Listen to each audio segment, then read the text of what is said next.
There are moments in life when the heart clings to a person, an idea, or a memory, and it seems impossible to move on. Have you ever felt stuck in a relationship or unrequited love, even when you know you should let go? What would Carl Jung, one of the greatest psychologists in history, have to say about this? The truth is that often our difficulty in moving on is not just about the person in question, but something deeper within ourselves. The real reason may be rooted in hidden aspects of our psyche, such as our shadows, our projections, and even unresolved parts of our being.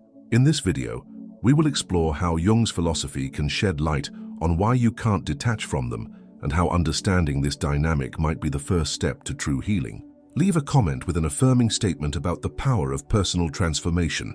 Carl Jung, one of the most influential names in psychology, developed a profound theory about the human psyche, which can be very helpful for understanding why it's so difficult to move on after a relationship, especially when we can't detach from someone. Jung believed that we are made up of several internal layers, and our consciousness is only a small part of the whole. One of the key concepts in his work is the shadow, which refers to parts of ourselves that we reject, don't want to see or repress, but still influence our behavior. When you feel like you can't break free from someone, it might be a reflection of how your shadow is projected onto that person. You project your own insecurities, desires, or unresolved traumas onto them. This projection creates an emotional bond that makes it so, even knowing you should move on, you cannot. Jung said that to achieve individuation, the process of becoming who we truly are, free from illusions, we must integrate these dark parts of our psyche, recognizing and accepting them as part of ourselves. Additionally, Jung discussed the idea of the anima and the animus, the feminine and masculine energies present in all of us, regardless of our biological sex. When these energies are out of balance, projections from past relationships can arise, causing the projected person to be seen as the source of our satisfaction or pain. The difficulty in moving on might be a reflection of the imbalance between these internal and external energies, which needs to be recognized and addressed for true healing to occur. In many cases, when we can't move on after a relationship, we are dealing with an unconscious process of projection. Carl Jung believed that projection is a psychological defense that happens when we transfer our own qualities, desires, or insecurities onto another person. This prevents us from seeing reality clearly, as what we see in the other person is not who they truly are, but an internal construction of our own yearnings and fears. When we project an idealized or distorted image onto someone, it's as if we are looking outside of ourselves for what we lack internally. In the context of a relationship, this manifests when we place our expectations, dreams, and even our shadows onto another person. For example, if you feel unworthy of love or happiness, you may project the expectation that your partner will be the key to your fulfillment. However, this expectation is often unrealistic because it doesn't reflect the true nature of the person, but rather an internal need for fulfillment that has not yet been recognized or addressed. Thus, we remain stuck to the person, waiting for them to complete us in a way that, in reality, only we can do for ourselves. Jung believed that projection is a way for our psyche to try to deal with what we cannot integrate or understand within ourselves. When we project our own desires and fears, we are not seeing the other person as they are, but as a mirror of our own deficiencies. This creates emotional dependency, because our happiness becomes tied to the idea that the other person is responsible for filling something that is missing in us. This process makes separation even more difficult because the identity of the projected person becomes intertwined with our own expectations and illusions, making it hard to accept their true nature. The problem with projecting onto another person is that when expectations aren't met, frustrations and disappointments arise. This happens because, in reality, the projected person was never capable of offering what we were expecting from them. What's at stake is not the lack of the person themselves, but the lack of something within ourselves that needs to be addressed. This process creates a vicious cycle of emotional attachment, where we become obsessed with the idea that if we can control or win over the person, we will finally be able to fill the void we feel. Furthermore, the feeling that we need another person to fill our inner gap prevents individual growth. True emotional freedom only happens when we can see the other person objectively, without the distortions of projection. This doesn't mean we need to distance ourselves from relationships, but rather that we should learn to see the other person in a more truthful way, recognizing their qualities, flaws, and limitations, just as we do with ourselves. Only then can we break free from the cycle of projection and begin to heal internally. The process of integrating our projections and recognizing what's at play within ourselves is a crucial part of individuation. For Jung, individuation is the path to wholeness, where we accept both the conscious and unconscious aspects of our psyche. When we understand that our projections onto others reflect something inside of us, we can become aware of our unmet needs and begin to seek ways to address them in a more authentic and healthy manner. This is the first step toward true emotional freedom and the possibility of moving on. The key to breaking this cycle of projections is self-acceptance. When we can look inward and recognize our own vulnerabilities and desires, we stop placing the responsibility for our happiness onto someone else. This doesn't mean we have to become self-sufficient in the sense of rejecting relationships, but rather that we must understand that our happiness depends on internal balance, not on someone external. This process of self-understanding and acceptance is what allows us to finally release the person from projection and move on. The shadow, one of the central concepts in Carl Jung's psychology, refers to parts of our psyche that we repress or deny. These are aspects of ourselves that we can't or don't want to accept, whether due to shame, fear, or because they are considered unacceptable by society or our own moral sense. However, these qualities, although hidden, still exist. They continue to influence our lives in subtle but powerful ways. When we can't move on after a relationship, we are often dealing with our shadow, projected onto the other person, creating a complex emotional bond that is difficult to break. In a relationship, the shadow can appear in many forms.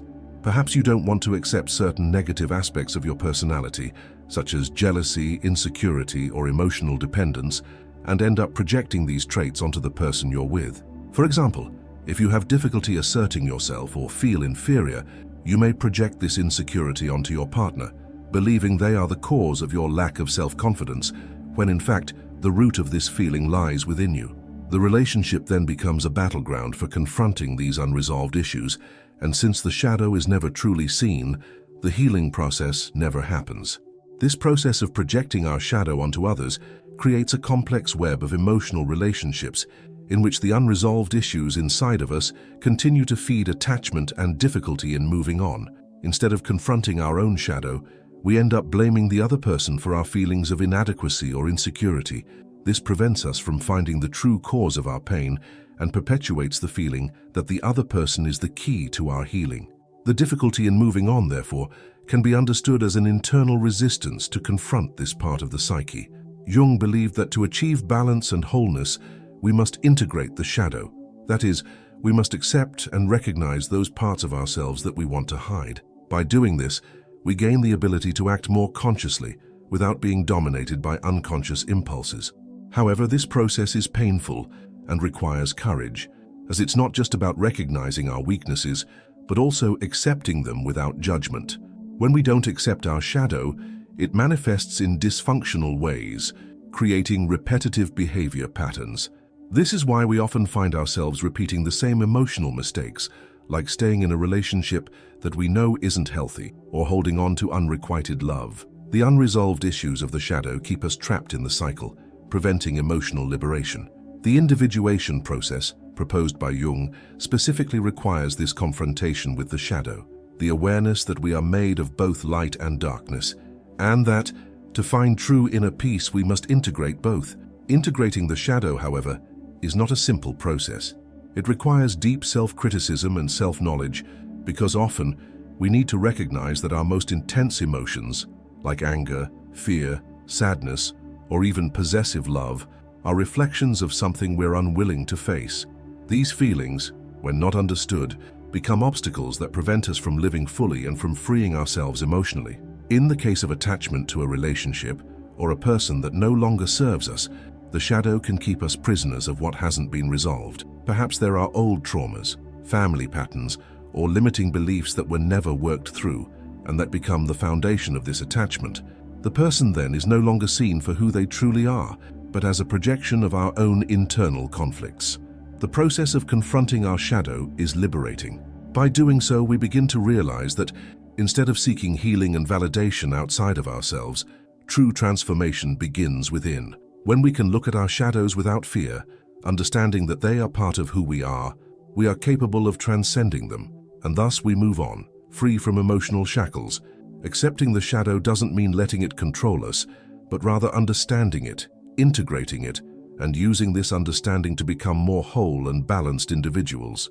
Only then can we overcome the repetitive cycles of attachment and suffering and find true emotional freedom. Individuation, a central concept in Carl Jung's psychology, is the process of integrating the conscious and unconscious aspects of the psyche to achieve an authentic and complete identity. This process aims for the wholeness of the being, where the person becomes more aware of themselves, their own desires, limitations, and potentials. When we are in a relationship, especially if it has a deep emotional attachment, it's easy to lose connection with our own identity. We may define ourselves in relation to the other person, basing our self-esteem and value on how the other sees us or how we feel in their presence. The difficulty in moving on often comes from the loss of this individual identity, which becomes clouded by the constant presence of the partner. Individuation is, therefore, a crucial path to reconnect with our essence, allowing our true identity to emerge, independent of any external relationship. When the relationship ends or becomes dysfunctional, we may feel that we've lost a part of ourselves, that we've become less, or that we are no longer whole. This happens because our identity was strongly intertwined with the other person. Individuation, in this context, is the process of rediscovering who we are outside of this dynamic. It's about reclaiming emotional autonomy, understanding our deepest needs, and accepting our uniqueness without the need for external validation. One of the biggest difficulties we face when trying to move on after a relationship is that, often without realizing it, we deposit our identity in the other. This phenomenon is related to the idea that when we are in a relationship, we merge identities, as if we were an extension of the other. However, when the relationship ends, the emotional impact is profound because we lose not only the person's presence, but also the sense of who we are, as if the relationship were an essential part of our identity. Jung understood that individuation is not an easy or quick process. It requires confronting our shadows, accepting the aspects we reject, and having the courage to walk toward our true nature. When we find ourselves emotionally dependent on another person, our individuation journey is delayed because our identity is built upon the other's perception. As we seek to free ourselves from this bond, individuation becomes an opportunity for growth, where we can reclaim our authenticity and become more whole. For Jung, the individuation process is directly linked to accepting who we are, both the conscious and unconscious aspects. To truly move on and find peace after the end of a relationship, we must look inward and make peace with who we are. By integrating the wholeness of our being, including our flaws, desires, traumas, and dreams, we can achieve a deeper level of self-understanding and acceptance. This individuation journey is often painful because it requires us to face the parts of ourselves that have been hidden or denied. However, it is also a journey of liberation. By reconnecting with our true identity, we reduce the impact that the relationship or the loss of that relationship has on our lives. By understanding that our identity doesn't depend on the other person, we begin to live more fully in our own truth, and thus, we are able to emotionally recover and move on. The individuation process also allows us to realize that the end of a relationship is not the end of who we are. Although the pain and emptiness may be intense at first, by allowing ourselves to grow and explore our inner selves, we realize that we are capable of living autonomously and fully. We can begin to recognize our own potentials and talents, which may have been hidden while we were projecting our needs and expectations onto the other person. By taking ownership of our own identity, we become emotionally stronger and less dependent on the approval or presence of another to feel complete. This allows us to rebuild our life in a healthier way, aligned with our true essence. Therefore, individuation is not just about finding who we are, but also about freeing ourselves from old patterns and projections that bind us, allowing us to move forward with more clarity and self-confidence. This process of self-discovery and growth, although challenging, leads us to a state of emotional balance where we can live with more freedom and less attachment to the past. Individuation is the key to emotional rebirth, allowing us to move forward with more lightness, awareness, and, above all, more authenticity. In his theory, Carl Jung addressed the concept of the anima and the animus as representations of the feminine and masculine energies we all carry within ourselves. regardless of our biological sex. The anima is the representation of feminine qualities in the masculine psyche, while the animus is the representation of masculine qualities in the feminine psyche. These internal energies are fundamental for psychological balance, but when they are unbalanced or unrecognized, they can deeply affect our relationships, especially when projected onto others. In the context of emotional attachment that prevents someone from moving on, the imbalance of the anima or animus can be one of the underlying causes. When we are emotionally involved with someone, we often project these energies onto our partner. For example, a woman may project the idealized animus onto a man, expecting him to embody all the masculine qualities she feels are missing within herself. This might include the need for protection, power, or affirmation, characteristics she hasn't integrated into her own psyche. On the other hand, a man may project the anima onto a woman, seeking in her a deep, instinctive, nurturing emotional connection, without realizing that he's projecting onto his partner an idealized version of femininity that he hasn't fully recognized or accepted within himself. When these projections occur, they create an unbalanced relationship, where the expectations placed on the other become excessive and unrealistic. The projected person stops being seen for who they truly are, and instead is seen as a representation of what's missing in our psyche. This energy imbalance makes the relationship burdened with unresolved needs, and thus very hard to end. Attachment intensifies because we're trying to fill an inner void with something that, in reality, we need to find within ourselves. Jung believed that true individuation, the process of becoming a complete and integrated being, happens when we can recognize and integrate these internal energies of the anima and animus.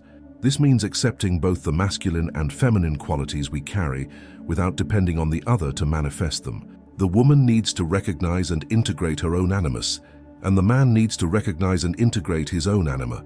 When these energies are in balance within us, we become more authentic and less dependent on external projections, which allows us to live more freely and consciously.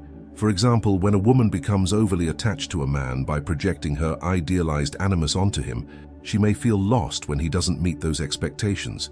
The emotional pain this causes doesn't just come from the relationship itself, but from the attempt to fill a part of her psyche that's unbalanced. The same happens with a man who projects his anima onto a woman and, when she doesn't respond in the way he imagined, feels empty or incomplete.